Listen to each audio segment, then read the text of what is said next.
మీ ఆస్తి ఉందండి, విజయసాయి రెడ్డి నచ్చింది మీ ఆస్తి, మీ కౌరు పెడేస్తారు అంటున్నా, నీ రేటు కట్టే డబ్బులకే చీప్గా ఈ రేటుకి ఇచ్చే మీరు నో అన్నారు అనుకోండి 22A కలెక్టర్ గారికి పోచి 22A పెట్టేస్తున్నారు గవర్నమెంట్ భూమి అని. ఇంక మీరేం చేస్తున్నారు, నాకెందుకు బాధలని చెప్పి ఎంతగా తీసుకోండి. అలాగే 43,000 కోట్లు లాగేశారు. మొన్న గాదిరాజ్ ప్యాలెస్ ఉందండి, మొన్న నేనే మాట్లాడాను. అవునండి, మీరు మాట్లాడారు, దాని మీద కూడా క్వశ్చన్ ఉంది నాది. యాక్చువల్గా గాదిరాజ్ ప్యాలెస్ మీద మీరు మాట్లాడారు అంటే ఏంటి, సరే ఆ నేపథ్యం మీరే చెప్తారు కానీ తర్వాత ప్యాలెస్ యజమాని ఒక ప్రెస్ మీట్ పెట్టి నాకు ఎలాంటి ప్రెషరు రాలేదు, నన్ను ఎవరు ఇలాంటి ప్రపోజల్ నా వరకు తీసుకొని రాలేదు, ఇది రాజకీయంగా వాళ్ళు ఏదో చూసుకోవాలి, నాకు ఎలాంటి ఇది లేదు అని ఆయన ఒక ప్రెస్ మీట్ పెట్టారు. ఆ ప్రెస్ మీట్ ఫోటో చూసారు మీరు?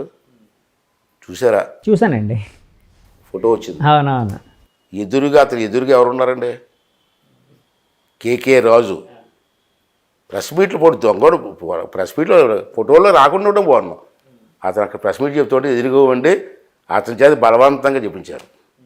అది ఎదురుగా నుంచున్నాడు. నేను అన్నాను, ఆ ఫోటోలో కట్ చేసిన బాగున్నాను, అతను ఏం మాట్లాడుతాం అన్ని మాట్లాడించి ఎదురుగా నుంచి మాట్లాడించాడు. అసలు ఏం జరిగింది చెప్పంటారా? 2 నిమిషాలు చెప్పండి సార్. ఆ ప్యాలెస్ అతను 10 years క్రితం కట్టాడండి. చాలా బాగుంటుంది, అద్భుతంగా. అవును. పిల్లలు ఏమో సరిగా అందుబాటు లేకపోతే మైసూర్ ప్యాలెస్లో అన్ని చేసి డిజైన్ చేసి అలా కట్టాడండి. 10 years బ్యాక్ నుంచి ఉంది అది. మొన్న మధ్యన 2-3 వారాల క్రితం మేడం గారు వచ్చారు వైజాగ్. ఏ మేడం గారు అండి? భారతి గారు, ముఖ్యమంత్రి గారు సతీమణి గారు వచ్చి ఊళ్ళో తిరిగే కారు వేసుకొని బీచ్లో వెళ్తే ఆ బిల్డింగ్ దగ్గర ఆపే కారు. బిల్డింగ్ చాలా బాగుంది, నన్ను నచ్చేసింది, బిల్డింగ్ కావాలని అడిగిందట. ఇప్పుడు నచ్చితే ఇచ్చాడు ఏంటి అడిగితే అప్పుడు మళ్ళీ మరుసటి రోజు కొంతమంది వెళ్ళి పెద్ద ఆయన దగ్గరికి వెళ్ళి, సార్ మేడం గారికి బిల్డింగ్ కావాలంటున్నారు, రేట్ చెప్తే ఇచ్చేస్తామని అడిగారు. అడిగితే నేను ఇవ్వను బాబు, నేను బాగా దగ్గరకు కట్టించుకున్నాను, ఈ వయసులో నేను ఇవ్వలేను ఇలాగే చెప్పాడు. చెప్తే అన్నీ ఆ బిల్డింగ్ ఏమో 22A ఉందని చెప్పి ఇచ్చారు. మీరు ప్రెస్ మీట్లో లాస్ట్లో జాయింట్ కలెక్టర్ మాట్లాడి చూసారా? అక్కడే అర్థం అయిపోతుంది మీకు ప్రెస్ మీట్. అవునండి, అందులో కొంత గవర్నమెంట్ భూమి కలిసిందని ఒక ఇష్యూ ఉంది. ఆయన నా దగ్గరికి వచ్చారు, 22 అప్పుడు ఇచ్చో నోటీస్ ఇవ్వడం కరెక్ట్ అని చెప్పాడు. మరి నిజంగా గవర్నమెంట్ భూమి అయితే మరి ప్రభుత్వం 5 సంవత్సరాలు బట్టి ఏం చేస్తుందండి? మున్సిపల్ కార్పొరేషన్ వాళ్ళు ఎలా పర్మిషన్ ఇచ్చారండి? ఎలా ఇచ్చారు? అంత బిల్డింగ్ కడతామని మున్సిపల్ కార్పొరేషన్ కనపడలేదా? ఎంత పెద్ద నాటకం సార్. కేకే రాజు అక్కడికి ప్రెస్ మీట్లోకి రావాల్సిన అవసరం వచ్చిందండి. ఎందుకు వచ్చాడు ప్రెస్ మీట్లోకి? సార్ ఇప్పుడు మేడం గారు వచ్చారు, ఇట్లా తిరిగారు, చూశారు, ఆవిడకి నచ్చింది అని అడిగారు అని ఏదో చెప్తున్నారు, మీరు చెప్తున్నారు.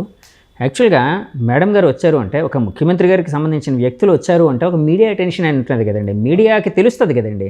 సో ఎవరికి తెలియకుండా వచ్చి వెళ్ళిపోయారు. అలా కాదు సార్, ఇప్పుడు తిరుగుతున్నారు అంటే అంటే మీడియా గారు సతీమణి, సీఎం గారు సతీమణి ఫస్ట్ టైం ఇక్కడికి వచ్చారు అంటే ఒక మీడియా అటెన్షన్.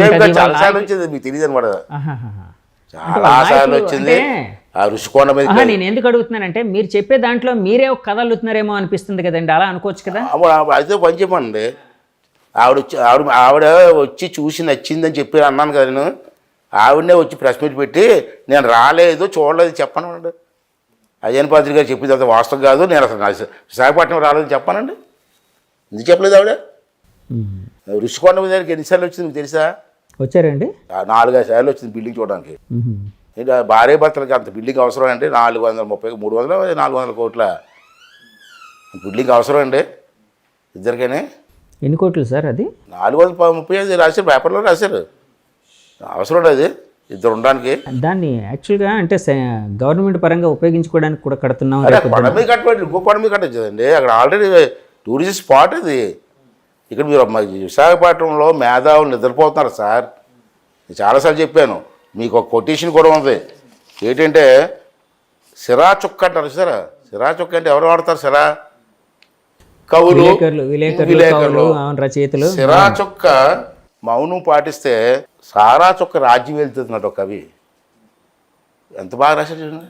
ఇప్పుడు రాసింది కాదు, చాలా సంవత్సరాలు కదా. సిరా చుక్క మౌనం పాటిస్తే సారా చుక్క రాజ్యం వెళ్తుందట. మరి మేధావులు మాట్లాడకపోతే ఇటువంటి అన్ని కూడా విశాఖపట్నం ఎంతమంది మేధావులు అంటే ఉన్నారండి? అంటే ఇప్పుడు అలాంటి పరిస్థితి ఉందని అంటున్నారా? మీరు ఆ కొటేషన్ కోట్ చేశారు కదా, ఇప్పుడు అదే పరిస్థితి ఉందని లేదా మరి భావిస్తున్నారా సార్? జరుగుతుంది అదే కదా రాజకీయాల్లో. ఉమ్.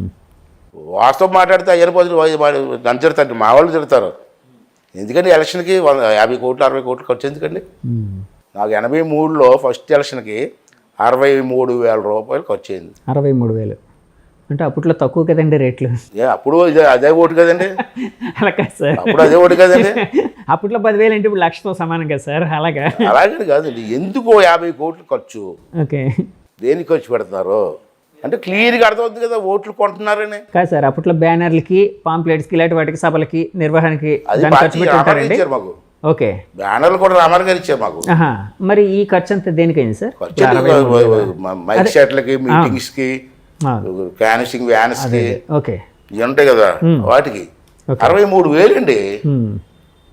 ఇవాళ 63 కోట్లు. లేటెస్ట్ ఎలక్షన్కి ఎంత అయింది సార్ మీకు? లేటెస్ట్గా 2019 ఎలక్షన్కి ఎంత అయింది? మరి అది చెప్తే నన్ను బొక్కలేస్తారు, అలా కాదు. అంటే మేము ఎలక్షన్ కమిషన్కి రిపోర్ట్ ఇస్తాం ఎంత ఖర్చు అయిందని. 60 కోట్లు ఖర్చు పెట్టేసి 60 కోట్లు రాయం కదా, మాకు లిమిట్ ఎంత ఉంటుంది, లిమిట్ దాకా రాస్తాం.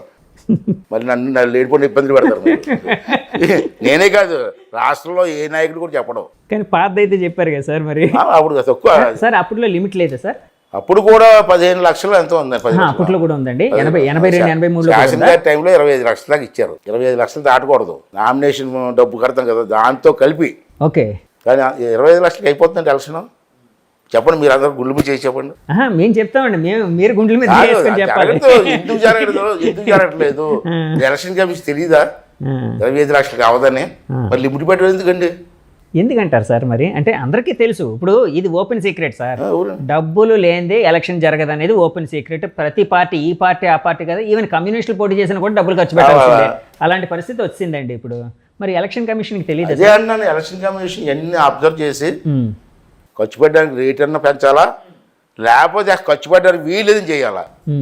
ఖర్చు లేకుండా అమెరికా సిస్టమ్ లాగా మైక్ పెట్టుకుని నలుగురిని, ఆల్ పార్టీస్ ఒకే డయాస్ మీద నుంచోబెట్టేసి ఒకే మీటింగ్, నీ పాలసీ నువ్వు చెప్పని అందరూ మాట్లాడతారు, ఎవరో పాలసీ నచ్చితే అది కొట్టేసి. కాదు సార్, అలాంటివి జరుగుతాయి అంటారండి. ఎందుకంటే ఆ మధ్య ఒక ఛానల్ వాళ్ళు, ఒక శాటిలైట్ ఛానల్ వాళ్ళు తెలంగాణలో అనుకుంటాను 2 పార్టీలను కలిపి ఏదో పెట్టారు, చిన్న డిబేట్లా కొట్టుకున్నారు. ఇద్దరును ఛానల్ సమక్షంలోనే కొట్టుకున్నారు ఒకరినొకరు. అలా కదండి. కాదు అలాంటివి అంటే ఎందుకంటే